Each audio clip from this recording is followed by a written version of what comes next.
Awesome, welcome everybody. I hope you're all doing really, really well. This is our office hours today with Allison Shultz, and we're excited to have you here. Getting used to Zoom. I am actually in my office at the museum right now, and I have not figured out how to do a virtual background. I'm here. There's not very many people here. It's kind of lonely at the museum, but we are at a skeleton crew level, making sure that the collections are safe and the grounds are safe, the live animals are being attended to, and just making sure that everything is ready for future reopening when we can bring employees back safely, and then the public. So we've been really, really busy with those core functions of protecting the collections, both here at the tar pits, the Hart Museum, also at the warehouses, and work is going on, as you know. We've been doing a lot of digital content on NHMLAC Connects. I hope you've all had a chance to see that great website and all of the different stories that are available for you to see, and lots of great hands-on activities. We're connecting more and more with schools and teachers, and looking for ways to get the word out that this resource is available to the community. So lots of great creative thinking going on there. This is the first time we're actually doing an office hour, and it's great to have Allison with us. It's really kind of fun opportunity for us to hear from our curators, and I'm excited to welcome Dr. Allison Shultz, Assistant Curator of Ornithology at the Natural History Museums of Los Angeles County. She's an ornithologist who integrates research across evolutionary timescales to gain an understanding of the processes that produce the patterns of biodiversity. She's going to be telling us about her research today and evolution of color in the birds that she studies. All right, thank you so much, Lori. It's great to be here virtually with you all. Hopefully sometime in the near future, we'll be able to see you all face to face again. I'm broadcasting not really from the bird hall, but from my home office, but it's almost like being in the museum. Here I am drinking my raspberry cream pie tea that you saw in the email, so a little bit too early for a cocktail hour today. And thank you all for joining us. I know many of you know me, but for those of you who don't, I am the Assistant Curator of Ornithology, and I've been in this position for about 1.5 years now. It's amazing how quickly time has gone by. I can't even believe it's been that long. And just a little bit about my background. For those of you who don't know me, I got my PhD at Harvard University, and then I stayed on as a bioinformatician there for about 1 year. Prior to that, I got my master's from San Diego State University and my undergraduate from UC Berkeley. What am I interested in researching at NHMLAC? Well, I've got a few different kind of categories of research. One is the evolution of plumage color that I'll be talking to you about today. Another category of my research is urban evolution, so think really rapid evolution, and for example, studying how organisms are adapting to the places that they live in cities. So one of the projects I'm actually embarking on right now is studying the non-native birds of Los Angeles and taking actually a genetic perspective on that. And the third category is host pathogen coevolution. Now, what does that mean? That's how hosts are evolving in response to pathogens and how pathogens are evolving in response to their hosts. So something that's kind of at the forefront of all of our minds right now. And what got me interested in where I am today? Well, it was actually a class that I took in my undergrad, Natural History of the Vertebrates, and it really opened my eyes up to all of the birds around me. And that's something that's really relevant right now because what's the one thing that we can still do, even if we can't go and, be socially with people, is we can still go out and enjoy nature. So I highly recommend, going out, take a look at the birds around you. We've got our City Nature Challenge starting on the 24th, which is just a couple of days away. So, get out and open your eyes. That's what I like to do in these crazy times. So now for my presentation, I'm just going to share my screen. Okay, so now you all should see a bunch of tanagers. So this isn't the first time that I've talked to you all about tanagers before, but this is a photo that I took of a bunch of Tangara tanagers actually the day before the museum closed. So I was really lucky to get in and get a bunch of beautiful photographs right before. And this is a series of species of the genus Tangara tanagers. And one thing you notice is that they all have very different colors on their plumage, but they're all pretty closely related. And that ties into my main research question that I will be getting to in a few moments. But one thing I wanted to mention is that, I've talked to you about tanagers before, and what I'm going to tell you about is a study that actually was just accepted for publication about 2 days ago. So really hot off the presses. But the data that I used for the study is not new for this particular study, but actually a data set that I collected as part of my master's thesis about 10 years ago. So here's young Allison, hard at work in museums collecting data on the plumage color of tanagers. Many master's students will go and do field work. I didn't need to do field work for my work. Instead, I did basically an expedition across the country to visit all museums. And notice in the bottom right corner that the Natural History Museum of LA County was actually one of the museums that I visited for that purpose. And so that was my first opportunity to really come to the museum as a researcher, to visit the bird collection, to meet Kimball. Little did I know that I would be back, 10 years later, being the curator of that collection. And so one other thing I'll point out is that, these big data sets that researchers collect, whether they be graduate students or professors, are really valuable, not just for the particular questions that they want to ask at the time, but for many other questions down the line. And that's one reason why we always want people to cite our specimens appropriately, because you never know how these data are going to be used in the future. Okay, back to bird coloration. So that device you see I have, this is a probe, and what it does, it connects to my little box that has a light source and then another little box. And what this does, it basically measures color from museum specimens from an objective perspective. Now, I've told you a little bit about this before, but just as a reminder, since you probably don't think about color all the time like I do, this is what the data look like. These are what we call reflectance spectra. And here you can see is basically how much reflectance is occurring across different wavelengths. And so here I've colored basically what all the different patches would be on this paradise tanager, a pretty colorful bird. Here's what the reflectance curves would look like for another much less colorful bird, the small ground finch. And why this is essential is because birds see differently than we do. Birds see ultraviolet color, unlike us, and they actually have 4 types of cones.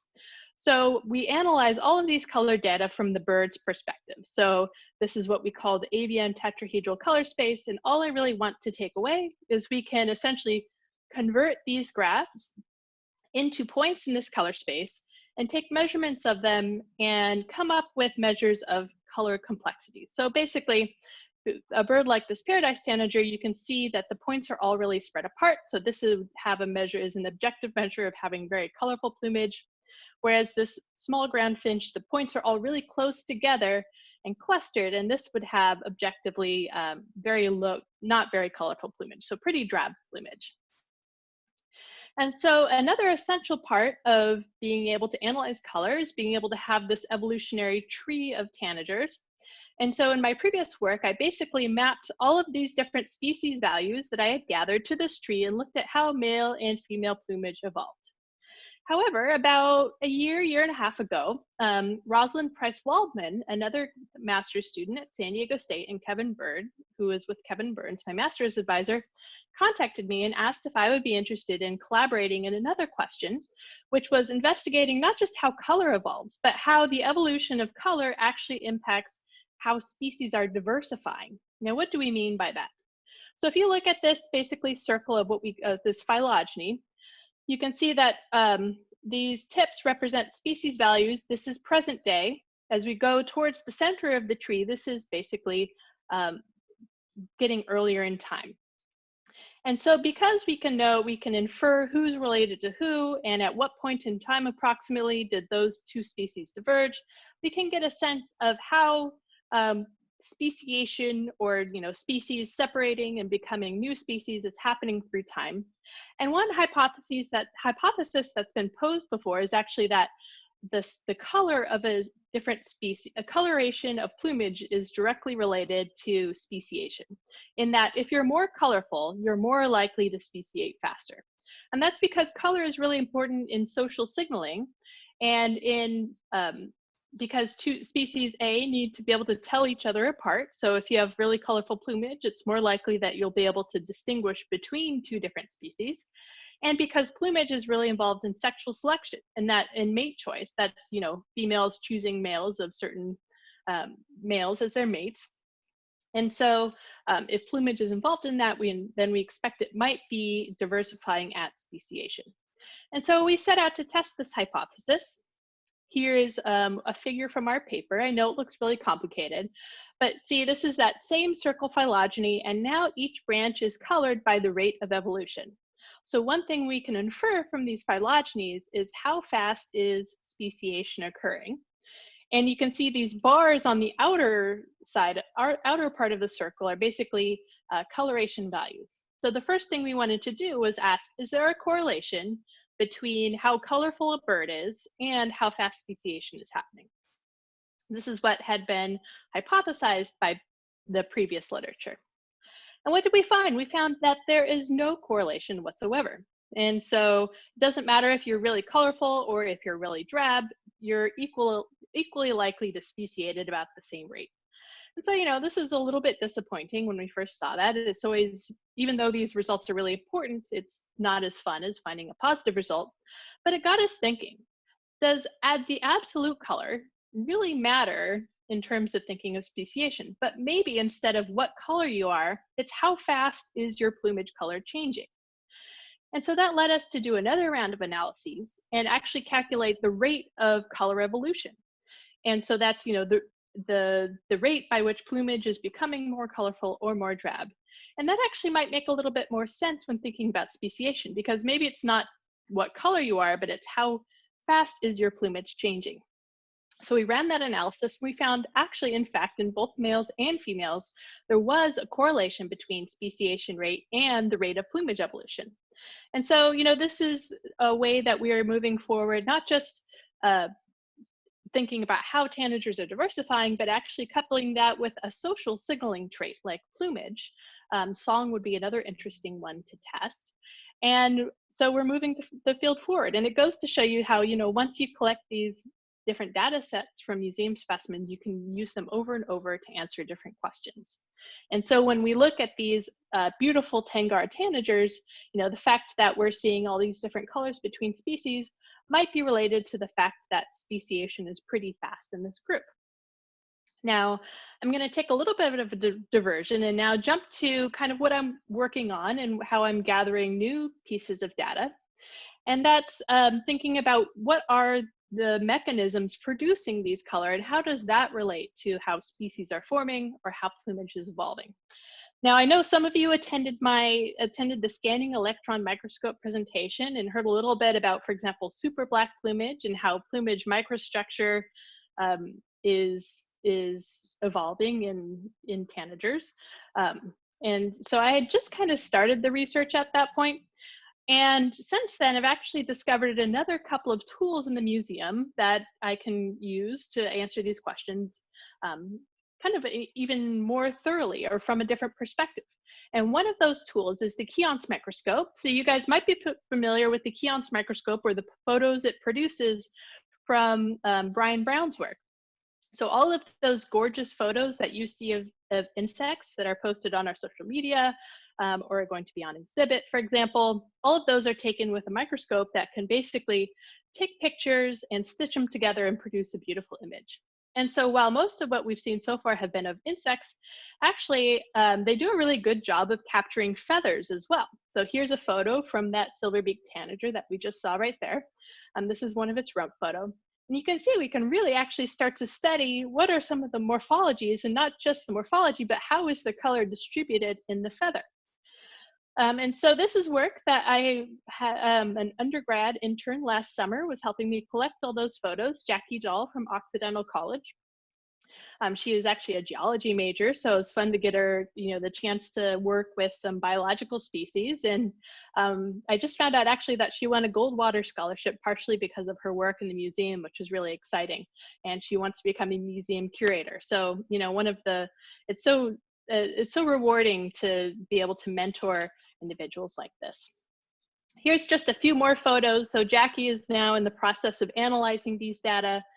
These are some really amazing and vibrant feathers from another Ramphichelys tanager. And you can see that these are the feather barbs, which will connect to the central rachis, and these are the barbules. And you can see just how beautiful they are. This is another feather from one of the shrike tanagers from the genus Lanio, for those of you who are familiar. And one really exciting thing about this is that when you look at this feather just kind of from, on a specimen, it looks like it's actually a brownish color. But when you look at it from a microscopic perspective, you can see that actually it's not just brown, but it's yellow in the feather barbs and brown in the feather barbules. And so that's important because those are produced by two different pigments. And so when we're thinking about how feather color is evolving, it's actually really important to parse those things. And so as far as I can tell from my literature searching so far, no one has really described this yet. And so Jackie, we're looking at this across this group. These are a few other photos that we've taken from individuals in the Tachyphoninae tanager subfamily. And one really cool thing about working in a museum collection is I can just decide, and having all of these tools on hand in the museum is we can just kind of explore and start with one group and then expand out.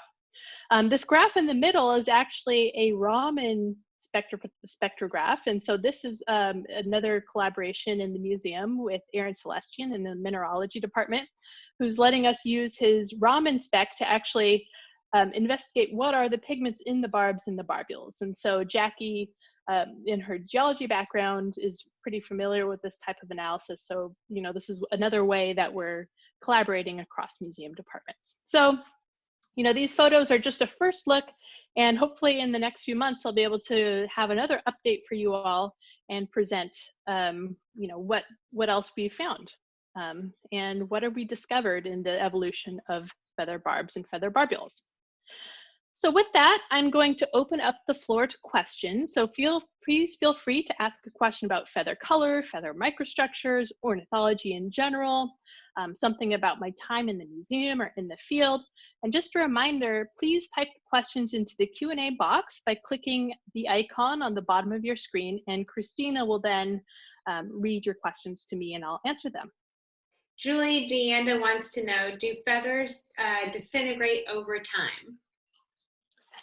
That's a really great question. So do feathers disintegrate over time? Well, if we keep feathers in a protected environment, so in cases where they're not exposed to light, where they are not, they're not rubbing against anything, where they're not being eaten by bugs, feathers will actually remain pretty intact for, the foreseeable future. These photos that I'm showing you are actually of feathers that from birds that were collected in mostly the 60s. So, these are 60 to 170-year-old feathers. And for the most part, they look just as good as a feather that I could go out and pluck off a bird today. Now, on a bird, feathers do get very worn over the course of a year. So, anytime there's any feather abrasion or anything that might, bacteria might get into the feather, they do wear. And that's why birds have to molt every year.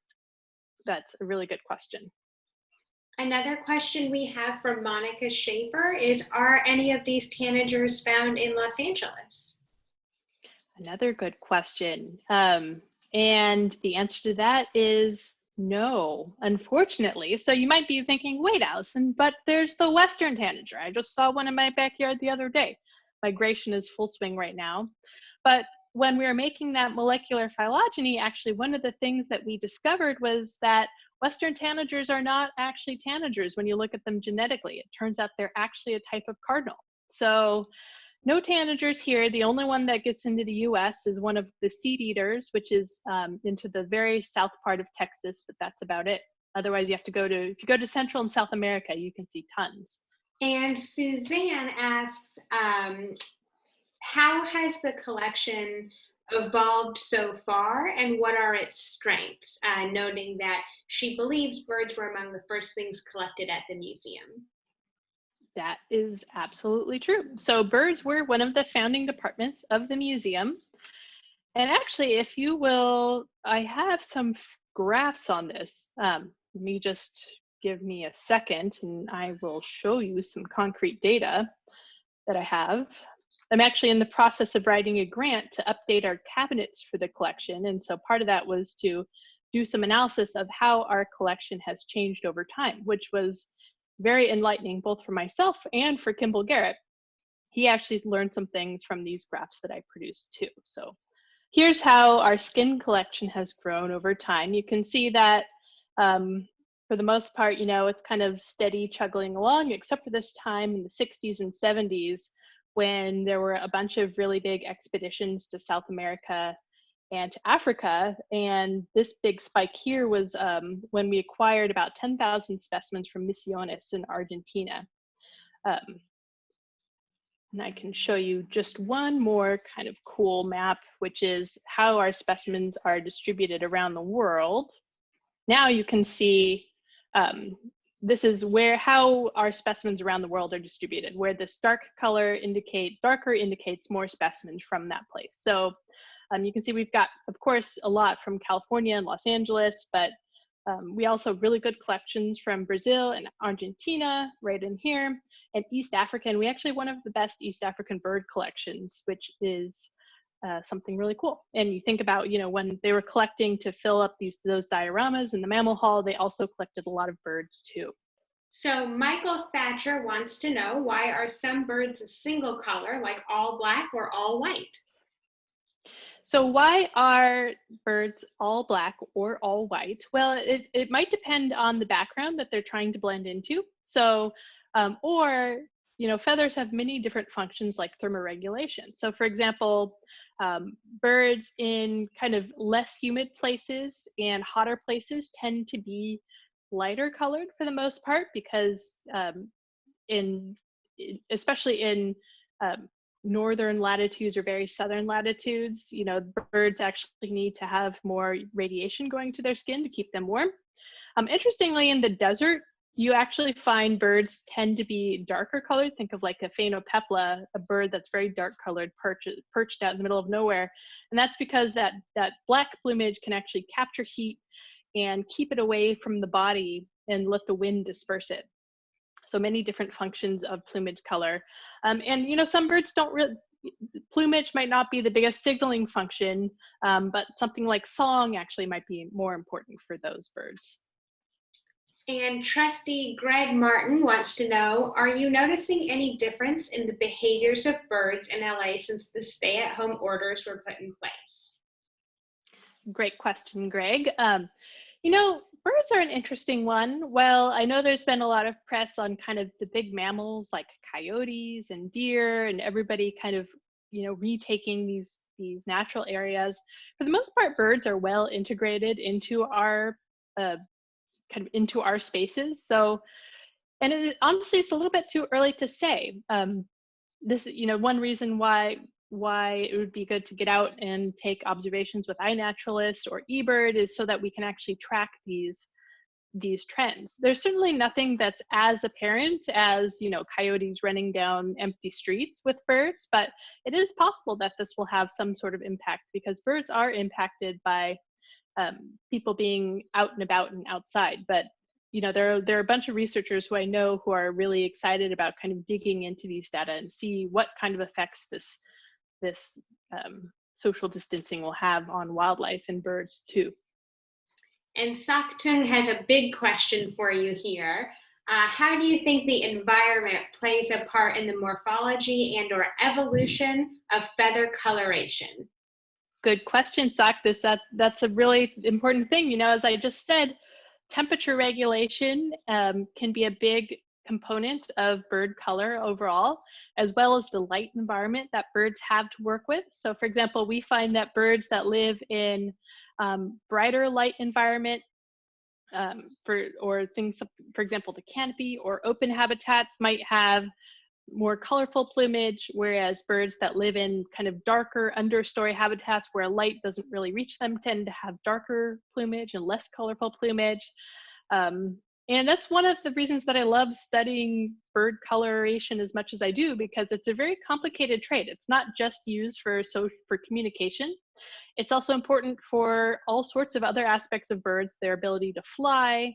Melanin, which is one of the pigments, actually protects feathers from being eaten by bacteria from feather wear. It's a strengthening type of pigment. And so, there are all of these different factors, and by studying how different species that might live in different environments or have different life histories, we can start to tease apart these different kind of selective forces. And Rob Martin wants to know, what are your dreams for future bird exhibits? Ooh, my dreams for future bird exhibits. Well, I would love to have a bird exhibit that, for example, maybe more accurately reflects how we know birds are related to each other now.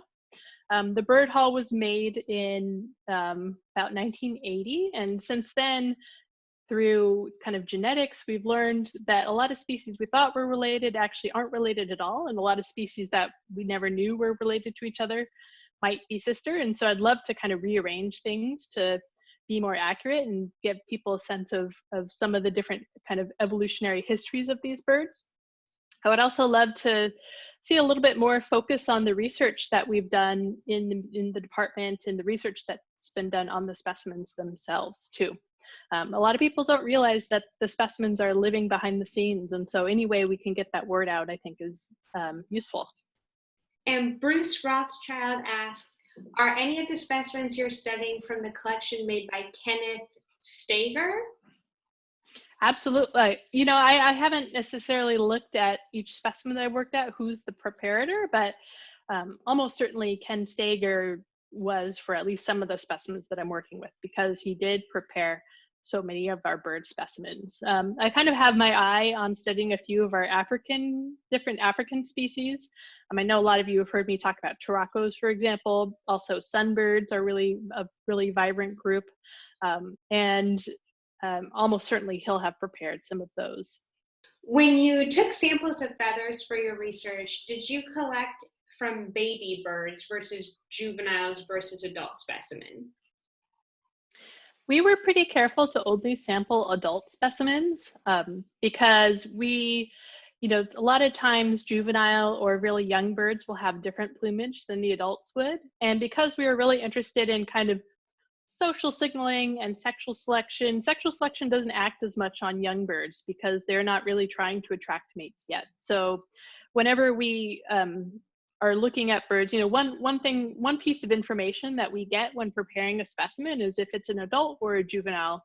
And we can do that by looking at the skull. And because in bird skulls, when they're adults, basically you see it's fully ossified, but when they're not quite adults, when they're young adults or juveniles, the skull will be not fully ossified and kind of partially see-through. So I always was careful to check each tag of a specimen and only include adults in the study. But it would be really interesting for a lot of reasons to look at juvenile and young birds as well, although they tend to be less prevalent in collections compared to adult birds.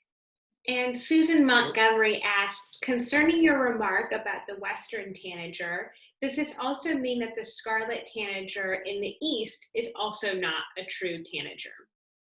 It does mean that. So all of the tanagers that we have, or the things that are called tanagers that we have in the United States are all cardinals. And so these are all species from the genus Puranga.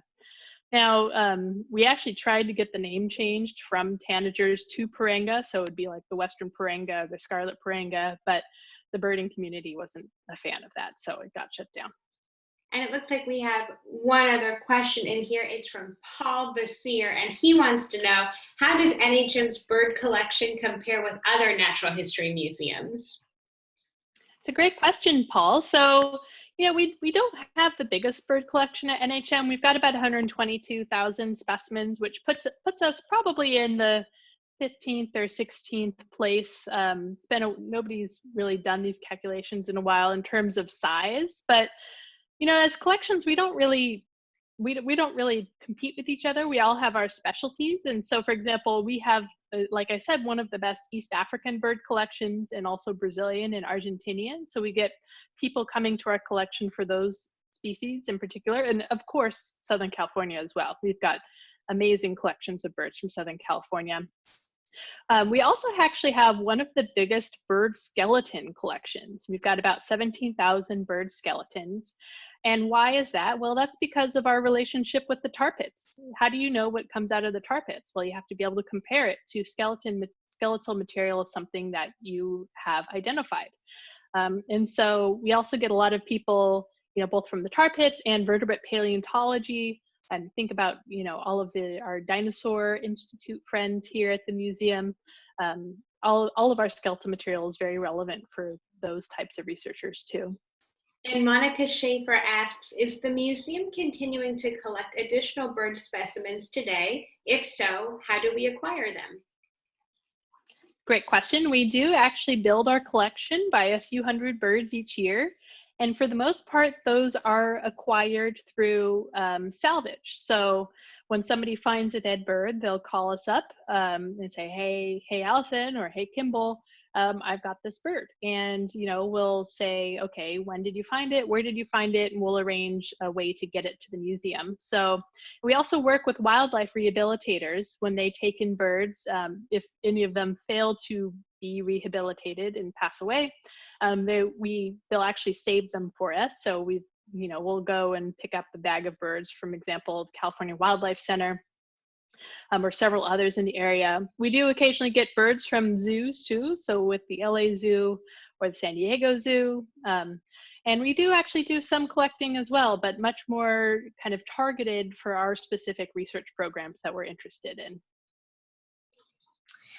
Allison, we also have birds from Jared Diamond, right? Who is not a classically trained ornithologist, but is someone who is really known for the work he's done in Papua New Guinea. And we have some of his skins in the collection.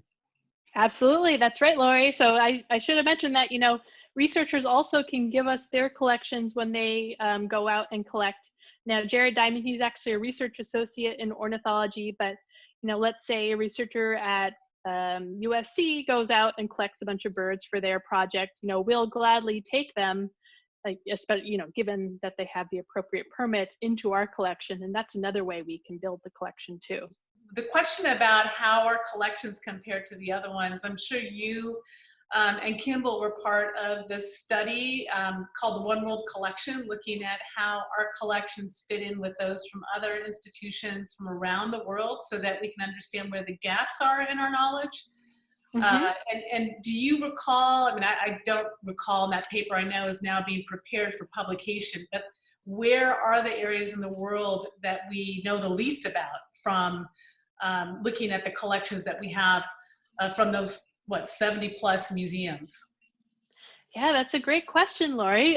So, I would say probably like Southeast Asia, and anywhere that's difficult to access are going to be the places that we know the littlest about. I wasn't actually directly involved in the One World Collections study, but I'll actually put a plug, so I'm actually working on a paper right now with the other curators of the Urban Nature Research Center looking at collections from urban areas. And, we find that actually urban areas, especially in mammals, are actually underrepresented in museum collections. So that's one area that our museum has sought to really improve, is collections from, urban areas, which are some of the fastest changing environments too. So it's all the more essential that we have documentation of what things were like through time.